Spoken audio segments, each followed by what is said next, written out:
As a Nigerian teacher teaching abroad, I never thought I'd be in this situation.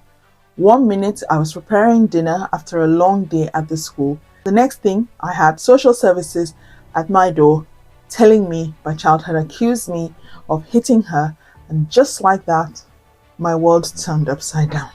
I was removed from my own home.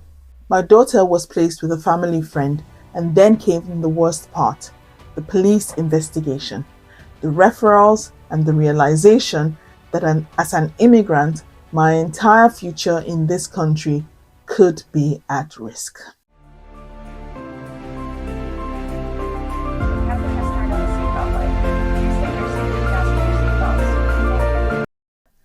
These chilling words were sent to me by text from someone I hold really close.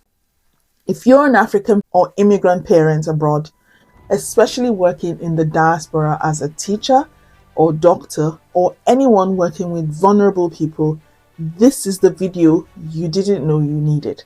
Because the way we were raised, wow, it doesn't always align with the laws here, my people. And the truth is, one misunderstanding, one frustrated child, or one false accusation could cost you everything you have worked for.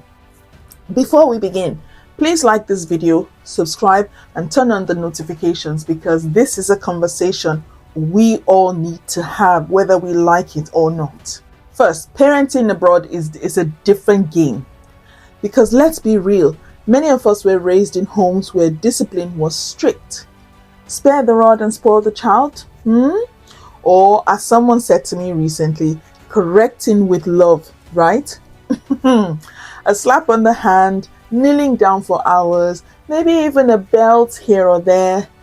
We didn't see it as abuse. It was always discipline. And it was always deemed to be from a place of love. The love a parent has for a child and the child's future, right? The thing is, when we move abroad, especially to places like the UK, the US, Canada, Australia, all those big boy countries we like to go, we enter a different reality. Here, a raised voice can be seen as emotional abuse. A firm grip on a child's arm can be labeled as assault. And if your child tells their teacher that you hit them, even if it's for a misunderstanding, things can escalate really, really fast. Why does this happen? Well, let me tell you 3 main things that I know. Number 1, schools and social services have a legal duty to report any concerns about child safety. 2, children raised in 2 cultures may not always understand the weight of their words. 3, teenagers in these diasporan streets know their rights, and some, out of anger, frustration, or testing boundaries, may use it against their parents. That is exactly the case with my friend. So how does this happen? Let me tell you what happens when your child accuses you in this diasporan streets. When a child tells their school or social worker that you have hit them, whether it's true or false, this is a breakdown of what happens, and I'm telling you as a teacher who works from the inside. Step 1, the school reports the concerns to social services. In the UK, this is the local authority designated officer. We call them LADO for short. Number 2, the social services person conducts an immediate risk assessment. They may remove your child from the home even before you're contacted. After all, you're the risk. Step 3, the police may get involved. You could be questioned, and depending on the allegations, you could be arrested. Number 4, if you work in a regulated profession like us teachers, doctors, carers, you may be referred to your professional body, the teaching council, the GMC, etc. This is before you even know what's happening. Step 5, your immigration status could be affected. If you're on a work visa like Tier 2 in the UK, legal trouble could jeopardize your stay in the country. In my friend's case, her daughter was removed from her home immediately. My friend was told she had to refer herself to the teaching council. And suddenly, she wasn't just a mother anymore, she was a suspect. Yes, please. Let me tell you, it was the most terrifying moment of her life and my life. Because as soon as she told me, I started panicking and coming up with different things. But that's not what you do. I can't help, I can only panic with her. So this is what you must do if it happens to you. So you don't panic like we did and waste time. If you ever find yourself in this situation, please don't panic. Do this instead. Number 1, do not try to fix it yourself.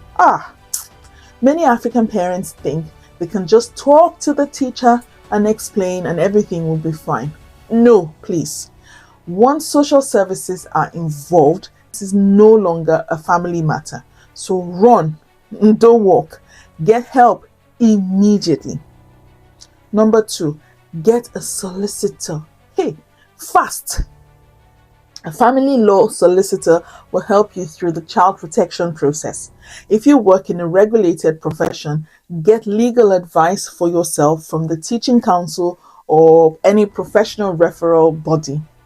If you're on a visa, consult an immigration lawyer to protect your status, because you see, they asked you to show that you know safeguarding and child protection before they employed you. So now you've jeopardized it. So, Number 3, document everything. Keep records of your interactions with your child, put cameras everywhere, and record everything you do with your child.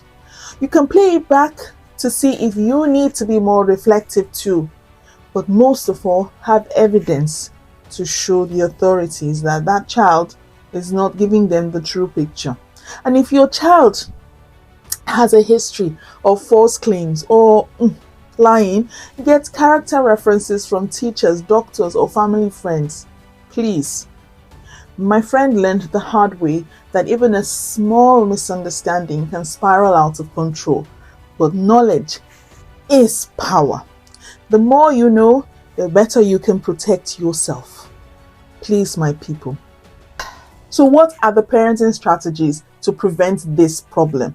Number 1, communicate. Please don't intimidate. Replace shouting with calm, firm conversations. Set clear boundaries. Explain what behavior is unacceptable and the consequences of such behavior. And please don't use physical discipline. Timeouts, loss of privileges, and logical consequences work. Next, teach cultural balance. Explain why things are different abroad, but still reinforce the respect from your country. I know many of us feel guilty for not parenting the way our parents did.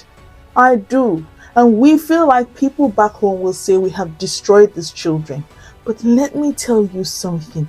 Discipline doesn't mean fear. You can raise a strong, respectful child without ever laying a hand on them. And if you lose this child because you're trying to please people at home, they will still blame you. So please, some parents in our community who I've spoken to about this problem believe that the best way is to send the child back to Nigeria and enroll her at a boarding school. Indirectly hide the evidence.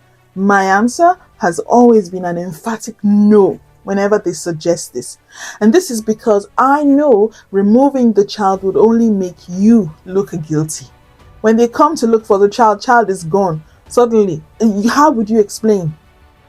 So let's look at some pros and cons of sending this child to a boarding school in Nigeria, for example. Yes, the child will have stability and structure in the known culture. Yes, the stronger cultural connections will help the child. Yes, and this move to remove the immediate conflict between my friend and her child, yes, maybe it will solve it, but what about the emotional distance from parents this gap will cause? What about the adjustment issues when the child returns? Or did you think the child will suddenly forget the root of the problem just because she has been sent back home? Gen Z, Gen Alpha, they don't forget. They will remember. And if the child has behavior issues, sending her away, will it fix the root problem? As a parent, Isn't it our responsibility to care for these children we have willingly had, be it in Canada or Nigeria? Boarding school is not an answer. It is not a magic solution. The key is to address the real issue, and that is your relationship with your child that made that child act that way in the first place. This experience changed my friend's life. It was terrifying, it was painful, but it also taught her a valuable lesson about parenting abroad. And I hope sharing her story helps someone else currently going through this or planning to bring their children abroad. If you've gone through something like this, something similar, please share in the comments. Let's support each other. Please don't forget to like, subscribe, and hit that notification bell for more videos like this. See you in the next episode. Bye.